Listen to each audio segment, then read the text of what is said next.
Ensinamento de Meixo Sama: Religião viva. Os leitores poderão estranhar quando eu digo que há religiões vivas e mortas. É justamente o que pretendo explicar agora. Religião viva é aquela que está associada ao cotidiano e a morta é exatamente o oposto. Infelizmente, é raro encontrar uma religião dentre as muitas existentes que esteja perfeitamente entrosada no cotidiano. Em sua maioria, as doutrinas são elaboradas com perfeição, mas, lamentavelmente, não podemos esperar muito de sua força de edificação do caráter humano. Na época em que os fundadores de cada religião atuavam há centenas ou milhares de anos, certamente essa força era grande e estava de acordo com a situação social da época.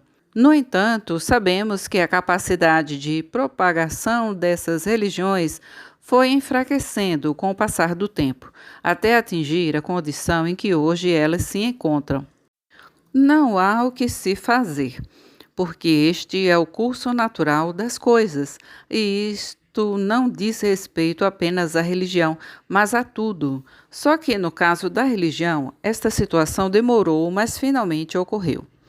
Mesmo assim, nesse espaço de tempo surgiram várias novas religiões adequadas à sua época, fato este observado em qualquer país. Todavia, é comum que elas acabem desaparecendo porque dificilmente têm capacidade para superar as anteriores. Entre as religiões japonesas surgidas na Idade Moderna, que ainda mantêm considerável influência, podemos citar Nichiren, Su e Tenrikyo. Até aqui me referi à trajetória das religiões de forma geral. Agora desejo mostrar como são as religiões na atualidade. É do conhecimento geral que, a partir do século XVIII, o desenvolvimento da cultura científica vem constituindo uma verdadeira ameaça às religiões, e é fato inegável que isso contribuiu para sua decadência. A ciência dominou a tal ponto a mente humana que hoje o ser humano só aceita o que vem da ciência. Não bastasse isso, esse comportamento deu origem ao pensamento ateísta, que leva à degeneração moral desenfreada, criando desordem social e transformando este mundo em um verdadeiro inferno.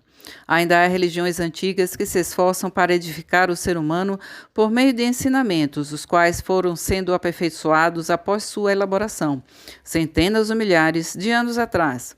Entretanto, por terem se distanciado demais da atualidade, falta a elas força de edificação. E falando francamente, a perda de adequação à realidade as torna meras antiguidades. Elas se assemelham às obras de arte que, na época da sua criação, eram apreciadas em todo o seu esplendor. Mas hoje perderam sua utilidade e estão limitadas a ser contempladas como meros patrimônios culturais. Dentre as novas religiões japonesas, há algumas que dão uma nova roupagem a esses patrimônios culturais para atrair as pessoas, mas com certeza terão existência limitada. Infelizmente, a religião foi superada pelo formidável progresso da cultura e ficou para trás. Exemplificando, é como se quiséssemos usar carros de boi e liteiras, algo de pouca utilidade numa época em que nos servimos de aviões, automóveis e da tecnologia sem fio. Pode parecer um autoelogio, mas preciso falar da nossa religião. Ela respeita a história, mas não se prende a isso. Avança no tempo, seguindo diretrizes próprias, de acordo com os desígnios de Deus. Além disso, por ser uma religião nova, com sangue jovem correndo em suas veias, ela desenvolve atualmente projetos que abrangem a reforma da agricultura e da medicina e ainda aponta todas as falhas da cultura, adotando como princípio norteador o ideal de uma nova cultura. Uma das manifestações mais concretas desse ideal vem a ser a construção do modelo do paraíso terrestre e do Museu de Arte, obras de vanguarda que, como locais sagrados, visam reconfortar as almas maculadas e exaustas de seus visitantes e, elevando o caráter humano, servem como antídoto contra os divertimentos vulgares tão comuns nos dias de hoje. De acordo com o exposto acima, no âmbito do indivíduo, nossa obra consiste em contribuir para a saúde física, para a superação da pobreza e para a melhoria do pensamento humano.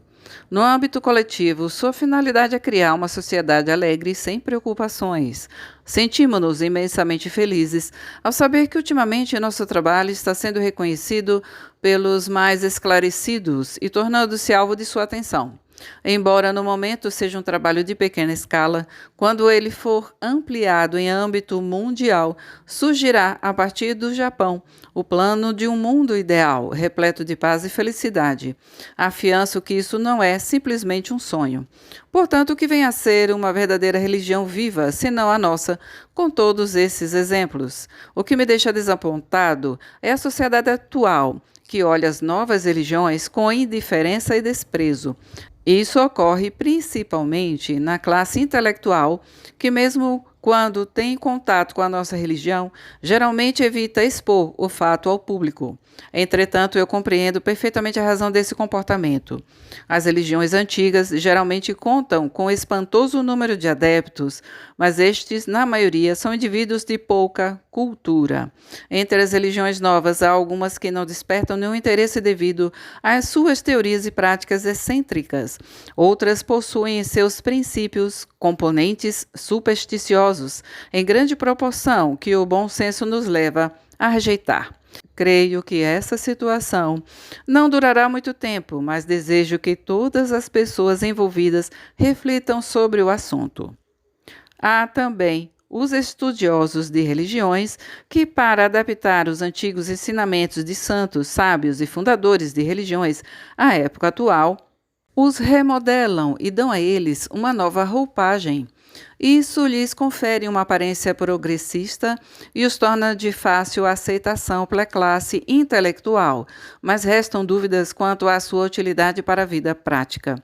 O assunto me faz lembrar o pragmatismo de William James, renomado filósofo americano. Pragmatismo significa filosofia em ação, porém eu proponho alterar para religião em ação.